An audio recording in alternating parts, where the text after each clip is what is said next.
Well, today our president is set to snub a climate change event at the first day of the UN General Assembly. He won't be at that event. Instead, he will deliver an historic speech on religious freedom. Here with more, two guests attending that event, the president of Family Research Council and a Southern Baptist pastor, Tony Perkins, and then pastor at First Baptist Church in Dallas and a Fox News contributor and on Fox Nation, Pastor Robert Jeffress. Thank you both for being with us. Thank you, Ainsley. You're welcome. So y'all are both attending the event today. Who will be there?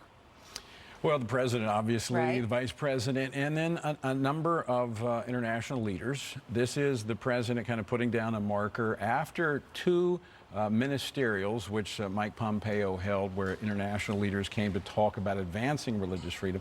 This is a step forward with very tangible markers in terms of protecting people of faith. And what the president in part is going to do is challenge these nations to ensure that people, regardless of their faith, when they publicly assemble to worship God, that they don't have to do that in fear of terrorists or tyrants. And this administration, doing more than any other administration has done to advance this in their foreign policy, is going to say, we're going to help you.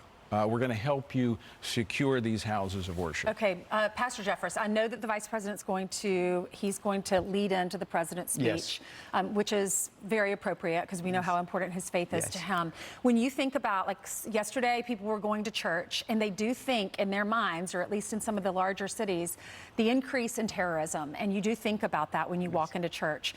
In our country, thankfully, we have the freedom to worship as we please. But how bad of a situation is it in other countries? Well, it's worse in other countries, no doubt about it. And I do think every church has a responsibility to make sure it has a safe environment. We have a lot of security at our church. We've had threats from ISIS against our church. Have you really?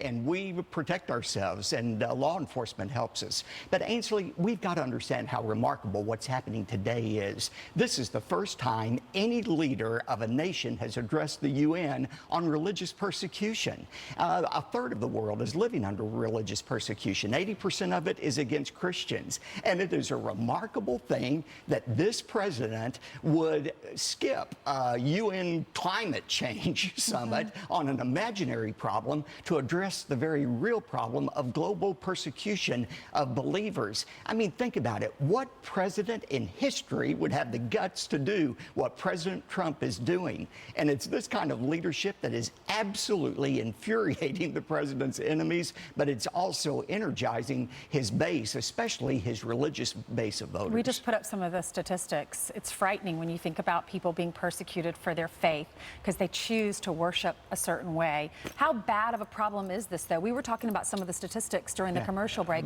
Will you tell the viewer? Well, 80% of the world lives under some form of religious persecution or oppression. That's a big number, 80%. It's huge. I mean, and we take for granted what we have here in the United States. But this administration, as Robert says, has put a priority. This is our #1 foreign policy initiative because there's benefits to here. There's a growing body of research that shows countries that embrace and protect religious freedom have greater social and economic stability, which in the long run benefits America because we're the world's problem solvers. If these countries are stable, it's less for us that we have to do. And Ainsley, if I could just point out, this is not something new for the president to be talking about it. He talked about it in the campaign. 2 years ago, we sponsored a religious freedom celebration at the Kennedy Center. The president spoke, and I'll never forget what he said. He said religious freedom is not granted by government. It is gifted to us by God. And the president believes that. The Democrats believe the great human right that transcends all others is the right to kill your own babies through abortion. And the previous administration supported that for the world. This president says no. It's not the murder of babies that's a basic human right. It is religious liberty that is granted by our Creator. All right. Tony Perkins, Robert Jeffress, thank you so much for being with us. God bless you. You're so important to our country. Thank you, Ainsley. You're welcome. We're saying prayers for y'all. We love you. Thank you.